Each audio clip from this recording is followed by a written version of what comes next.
Bien, Julio Chávez, como les anunciamos, diputado del Partido Socialista Unido Venezolano, nos acompaña. Julio, bienvenido, ¿no? Gracias, Carlos. Bueno, esto es de nunca acabar, porque esta rutina de la dinámica política de Lima es muy intensa, ¿no? Y ahora de nuevo se abren caminos para la controversia, ¿no? Siguen profundizándose y está el tema del diálogo, está el tema de la regularización de la Asamblea Nacional, está el tema de las sentencias del TSJ, está el tema de los proyectos que ha aprobado la Asamblea Nacional y todo es muy confuso, ¿no? No se sabe qué va a pasar en definitiva, no se sabe si hay elecciones, hay dirigentes de tu partido que dicen que la prioridad no es una elección regional ni municipal, sino la distribución de los CLAP.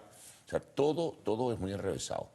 Bueno, Carlos, yo creo que en principio de lo que se trata es de, el caso concreto de la situación de la Asamblea Nacional, es bien sencillo, ¿no?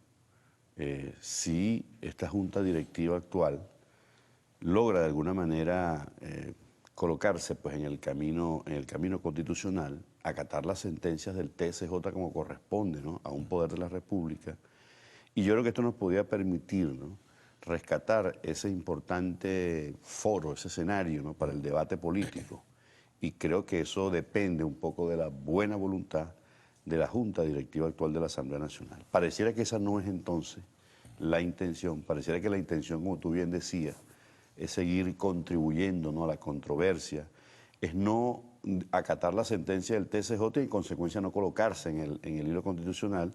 Luego entonces en la mesa del diálogo, donde hemos reiterado de manera permanente nuestra disposición a conversar y a dialogar sobre diferentes temas, aun cuando existen diferencias, puntos de vista muy disímiles, ¿no?, enfoques muy distintos. Pero creo que es importante que se mantenga, ¿no?, esa posibilidad de conversar y dialogar. Decía Jorge Rodríguez recientemente, un vocero nuestro ante la mesa de diálogo, Carlos, que sin lugar a duda, pues, allí se habían dado respuestas importantes. Nosotros veníamos cumpliendo parte de esos acuerdos firmados, no así los sectores de la oposición.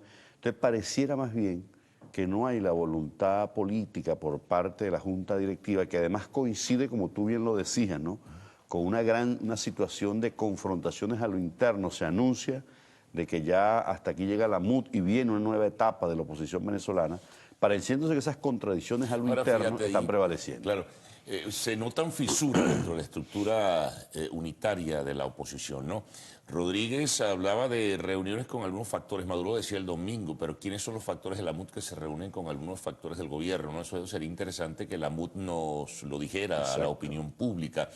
Hay factores que son importantes allí, como Primera Justicia, Voluntad Popular, Acción Democrática, que dicen que no ha habido ningún tipo de reunión. Entonces, ¿quiénes son los que se reúnen con el gobierno? Es un nuevo tiempo, es avanzada progresista. Entonces, ahí se presentan problemas. Y si no se avanza en ese camino, pues las contradicciones van a seguir. Fíjate, ahí se presenta un problema, porque si se regularizara la Asamblea Nacional en ese sentido de aceptar algunas, que quizá no todas las decisiones del TSJ, ¿qué va a pasar con las decisiones que ha tomado la Asamblea Nacional? Responsabilidad política de Maduro, abandono del cargo, también o sea, proyectos de ley que se han aprobado, o leyes que se han aprobado, las va a reconocer el gobierno. Por eso te digo que no es nada sencillo. Bueno, pero te repito, Carlos, si existiese la voluntad política por parte de la oposición venezolana, ¿no?, de acatar la sentencia del TSJ, y no sé, básicamente la del Amazonas. Ellos desincorporaron, argumentan a los diputados del Amazonas. Bueno, pero fíjate en qué forma lo hicieron. No lo hicieron realmente como una carta, como lo establece exactamente, ¿no?, la normativa legal en este aspecto.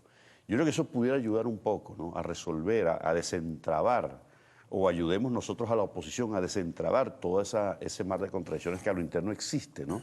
Y yo creo que eso sin lugar a dudas se está imponiendo esa agenda de contradicciones de la oposición en diferentes escenarios, caso Asamblea Nacional, caso la mesa de diálogo, ¿no?, el tema económico. Tú ves también cómo actores de la economía, actores del sector privado de la economía han venido participando en las mesas de diálogo, e inclusive el presidente va a anunciar dentro de poco, producto de ese diálogo con los empresarios venezolanos, va a dar medidas que se recogen de esas encuentros, de ese diálogo. No todos, porque hay otros que dicen que no claro, son invitados. Felcapaz dice que no la invitan como organismo cúpula del sector empresarial, por ejemplo. Pero tú ves que ahí están los empresarios que apuestan a desentrabar la situación. Yo creo que realmente, Carlos, la posibilidad que hoy tiene la oposición de colocarse, digamos, de cara al país, de reconocer los errores que han cometido. Porque sin lugar a dudas, esta situación absurda por lo demás, irracional, en la cual pretenden colocar a un poder como la Asamblea Nacional, creo que eso realmente, Carlos, dista mucho de una oposición que asuma, ¿no?, sus errores, la autocrítica y se presenten de cara al país diciendo ahora, que han cometido errores y que ahora están dispuestos a rectificar para que la normalidad se pueda recuperar. Julio, los opositores esgrimen argumentos que se afincan en el acuerdo de octubre del año pasado. Un cronograma electoral del gobierno no parece tener claro si lo va a aceptar o no lo va a aceptar. La crisis humanitaria en alimentos y medicinas, la liberación de los presos políticos, el respeto a la institucionalidad. A lo mejor se logra lo del respeto a la institucionalidad, pero, por ejemplo, el que no haya elecciones que están atrasadas, ¿estaría dispuesto el gobierno a aceptarlo? Claro, en la misma medida que se respete la legislación. Dando y dando. Es que, claro, Carlos, por ejemplo, fíjate tú el caso de los partidos que conforman la MUD. Si aplicas la ley de los partidos políticos, digamos, el tema de la normativa electoral, esos partidos de la MUD en las últimas elecciones ninguno sacó votos, Carlos. Claro, ellos fueron con MUD. Claro, fueron como MUD. ¿Y qué dice la ley? Que ellos tienen que legalizarse, Carlos. Sí, que tienen que pasar por un proceso de legalización. Eso tiene que ver con esa propuesta del cronograma electoral para que nuevamente se retome la posibilidad de que este año, como lo anunció el Poder Electoral, hayan las elecciones. Tendrían los partidos de Acción Democrática, Primero Justicia, Voluntad Popular, todos tenían que realmente legalizarse porque hoy en día están al margen de la ley. Y si fueran como muta una elección, Julio. Bueno, eso podrías hacer. Ahora, pregúntale a Julio Borges, pregúntale a Capriles, pregúntale a Voluntad Popular, Acción Democrática, Ramos Alúa, todos esos factores, si ellos están de acuerdo, ¿no?, a sacrificar su sigla y su historia por la tarjeta de la MUD. Eso tendría que resolver la oposición venezolana. O sea, no es un problema de todos los venezolanos, es un problema de la dirigencia opositora, Carlos, que sin lugar a dudas cada día se le está poniendo el camino más cuesta arriba porque tendrían que resolver esas diferencias para luego entonces asumir el programa electoral que determine el árbitro en este caso. Es una decisión interna de ellos. Claro. Ahora, pero ellos también tendrían, digo yo, que reflejar algo que recogen de manera muy clara y explícita las investigaciones de opinión pública. Si los opositores van unidos, o sea, la proyección electoral es muy favorable para ellos. Si hubiese una elección regional, Julio, ganarían hasta 20 gobernaciones. ¿Y por qué ese criterio no se impone en el seno de la MUD, Carlos? Ese es un problema que tienen ellos que resolver. Es un problema que tiene la oposición. No, y tienen que resolver saber quiénes se reúnen con el gobierno y quiénes no quieren reunirse, porque... Ellos saben quiénes se reúnen con nosotros y quiénes no se reúnen. Pero fíjate, Carlos, de todas maneras, ¿qué es lo importante en este caso? Avanzar en la agenda del diálogo, Carlos, la agenda económica productiva. Está dando resultados importantes. Estos anuncios que va a hacer el presidente son producto de ese debate, de esas sugerencias. Como dice Arono, para enfrentar el más grave problema que hay, que es la inflación. El sueldo no alcanza para nada. Miren, y que sigan subiendo los sueldos, Julio. Esta situación, si no detienes ese terrible peso, ese bárbaro peso que es la inflación, vamos a seguir igualito. Las medidas que se deben tomar en función de atacar esa inflación inducida, que un 70% de la inflación es producto de ello, de una gran distorsión que se ha producido en la economía venezolana, producto de que muchos de estos empresarios que recibieron divisa preferencial, Carlos, no la pusieron al servicio de esos productos e insumos.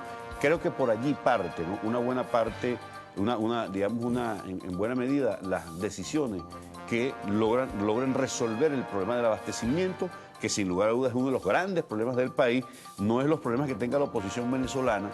Por eso yo decía, Carlos, allá la oposición con sus diferencias y sus contradicciones. El país lo que necesita hoy en día es avanzar en el tema del abastecimiento, avanzar en las políticas de seguridad, y allí se hace necesario que todos participen, pero yo creo que una actitud como la que tiene la MUD, de ir, no ir, de crear más problemas, más trabas en esta situación, creo que no los ayuda a ellos y mucho menos a sus seguidores. Mientras tanto, seguiremos nosotros avanzando por ese camino. Bueno, Julio, muchas gracias por... Aquí quedan abiertas una serie de posibilidades y de temas también para conversar en una próxima oportunidad. Muchas gracias a Julio Chávez por habernos acompañado. Una pausa, amigos. Al retorno, el segmento de arte y espectáculos en lo actual.